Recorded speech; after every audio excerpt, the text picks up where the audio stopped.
ആന്റണിയുടെ തലയിൽ ഉദിച്ചത് ചില്ലറക്കാര്യമല്ല. ഇതോടെ KPCC അധ്യക്ഷൻ സുധാകരൻ ഒന്നാം ബെഞ്ചിൽ ഇരുപ്പുറപ്പിച്ചു. കളി അങ്ങ് ഡൽഹിയിൽ നിന്നാണ് കോപ്പ് കൂട്ടിയത് എങ്കിലും മുന്നും പിന്നും നോക്കാതെ അക്ഷരം പ്രതി അനുസരിക്കാൻ മാത്രമാണ് ഇത്തവണ കേരളത്തിലെ ഓരോ കോൺഗ്രസ് നേതാവിനും കഴിഞ്ഞുള്ളൂ. തമ്മിൽ തല്ലും കുത്തുവാക്കുമൊക്കെയായി പരസ്പരം പോരടിച്ച് വിഭാഗീയതയുടെ എല്ലാ ഗ്രൂപ്പുകളും ഉണ്ടാക്കിയ ഓരോ നേതാക്കളും എല്ലാം മറന്ന് ഒന്നിച്ചിരുന്നപ്പോൾ സുധീരൻ എന്ന തലമുതിർന്ന നേതാവ് അന്തം വിട്ടു പോകുന്ന കാഴ്ചയാണ് കാണാൻ സാധിച്ചത്.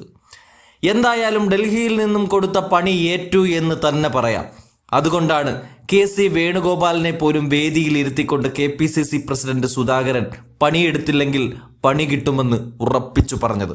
യുവ നേതാക്കളുടെ നിര മുതൽ മുതിർന്ന നേതാക്കൾ വരെ ഒരുമിച്ച് ഒരേ ക്ലാസ്സിലേക്ക് കയറ്റിക്കൊണ്ടാണ് വരാനിരിക്കുന്ന തെരഞ്ഞെടുപ്പിലേക്കുള്ള നല്ല പാഠങ്ങൾ പഠിപ്പിച്ചത്.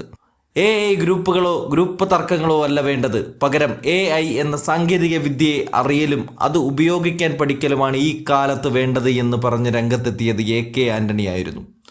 വാർ റൂമുകൾ വരെ സജ്ജീകരിച്ച് കേരളത്തിൽ ക്യാമ്പ് ചെയ്യാനായി പ്രിയങ്കയും രാഹുലും ഒരുങ്ങിപ്പുറപ്പെടുമ്പോൾ കേരളത്തിലെ നേതാക്കൾ പല വഴിക്കാകാതിരിക്കാൻ കൂടിയാണ് ഇത്തരത്തിൽ നേതാക്കളെയെല്ലാം ഒരുമിച്ചിരുത്തുന്നത്.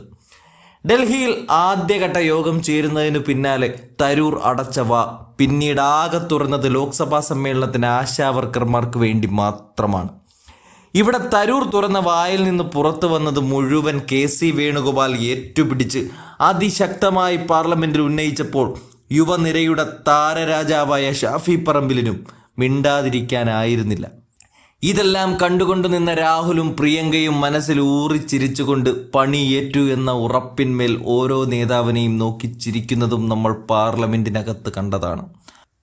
അതുകൊണ്ട് പേരിനെങ്കിലും ആശമാരുടെ വേതനം വർദ്ധിപ്പിക്കുന്നു എന്ന് JP നദ്ദ എന്ന കേന്ദ്രമന്ത്രിക്ക് പ്രഖ്യാപിക്കേണ്ടി വന്നു. ഇത്തരത്തിൽ വലിയ മാറ്റങ്ങളിലേക്കാണ് ഇപ്പോൾ കേരളത്തിലെ ഓരോ കോൺഗ്രസ് നേതാക്കളും നീങ്ങുന്നത്. 36-ാം ദിവസം ആശമാർ എന്ന പെൺപട വെറും ഈർക്കിളികളല്ല എന്ന് എളമരം കരീമിനടക്കം മനസ്സിലാക്കി കൊടുത്ത് ചരിത്രം കുറിച്ചപ്പോൾ ഇവിടെ തോളോട് തോൾ ചേർന്ന് നിന്നത് VD സതീശനും രാഹുൽ മാങ്കൂട്ടവും PC വിഷ്ണുനാഥും ഷാഫി പറമ്പിലുമൊക്കെയായിരുന്നു. ഇത്തരത്തിൽ എല്ലാ മേഖലകളിലും ഇന്നിപ്പോൾ ഈ നേതാക്കൾ ഒരുമിച്ച് നിൽക്കാനും കാരണം ഡൽഹിയിലെ 30 നേതാക്കന്മാർ പ്രിയങ്കയ്ക്ക് മുന്നിൽ ഒന്നിച്ചിരുന്നതിൻ്റെ ബലം കൂടിയാണ്. ഇതിൻ പ്രകാരം കാര്യങ്ങൾ ഇങ്ങനെ നീങ്ങുമ്പോൾ കഴിഞ്ഞ ദിവസം വാർഡ് കമ്മിറ്റി രൂപീകരണം പൂർത്തിയാക്കാത്ത DCC അധ്യക്ഷന്മാർക്ക് KPCC ഭാരവാഹി യോഗത്തിൽ താക്കീത് നൽകി. എത്രയും വേഗം വാർഡ് കമ്മിറ്റികൾ രൂപീകരിക്കണമെന്ന് 6 DCCകളോട് നേതൃത്വം ആവശ്യപ്പെടുകയും ചെയ്തു.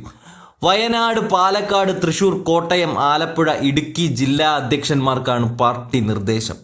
വാർഡ് കമ്മിറ്റികളുടെ രൂപീകരണം 80% പൂർത്തിയാക്കിയെന്നാണ് KPCC റിപ്പോർട്ട്.